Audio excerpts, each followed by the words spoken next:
தலைவர் பிரபாகரன் அவர்களோட அண்ணன் மகனை சீமான் எவ்வளோ கேவலமாக பேசினார் அப்படின்றது நீங்கள் எல்லாரும் பார்த்துருப்பீங்க. சீமானுக்கு கோவம் வந்தால் தலைவர் பிரபாகரன் அவர்களே அவரோட உருவத்தை கேலி பண்ணும் விதமாக குண்டமக அப்படின்னு தான் என்கிட்ட கேவலமாக பேசுவார்.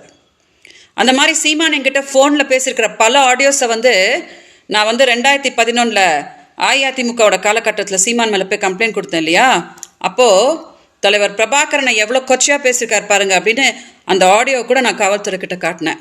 அவங்களுக்கே ஆச்சரியமாகி போச்சு. ஆனால் அதுக்கப்புறம் அந்த வழக்கை சீமான் நடத்த விடலை இல்லையா, எனக்கும் நிறைய அச்சுறுத்தல் கொடுத்து நான் அந்த கேஸை வாபஸ் வாங்க வேண்டியதாக போச்சு. அதனால் அந்த ஃபோனையும் அப்படியே காவல்துறைக்கிட்டே மாட்டிக்கிச்சு. இன்றைக்கி அந்த ஃபோன் என்கிட்ட இருந்துச்சுன்னா உலகமே ஷாக் ஆகிறபடி நிறைய ஆடியோஸை சீமான் தலைவர் பிரபாகரனை பற்றி கொச்சையாக பேசியிருக்கிறத நான் டெலிகாஸ்ட் பண்ணி காட்டி இருந்திருப்பேன்.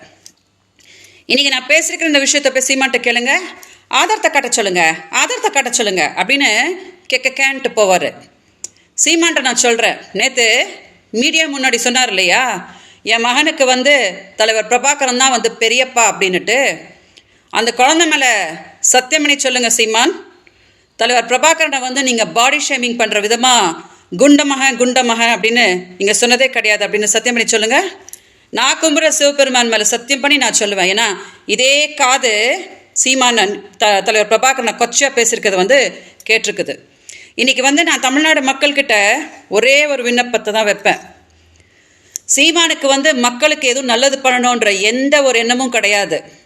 அரசை துன்படுத்திக்கிட்டு மக்களை ஏமாற்றிக்கிட்டு தலைவர் பிரபாகரனை கொச்சப்படுத்திக்கிட்டு சீமானுக்கு இருக்கிற ஒரே நோக்கன்றது பணம் பண்ணுறது மட்டும்தான்.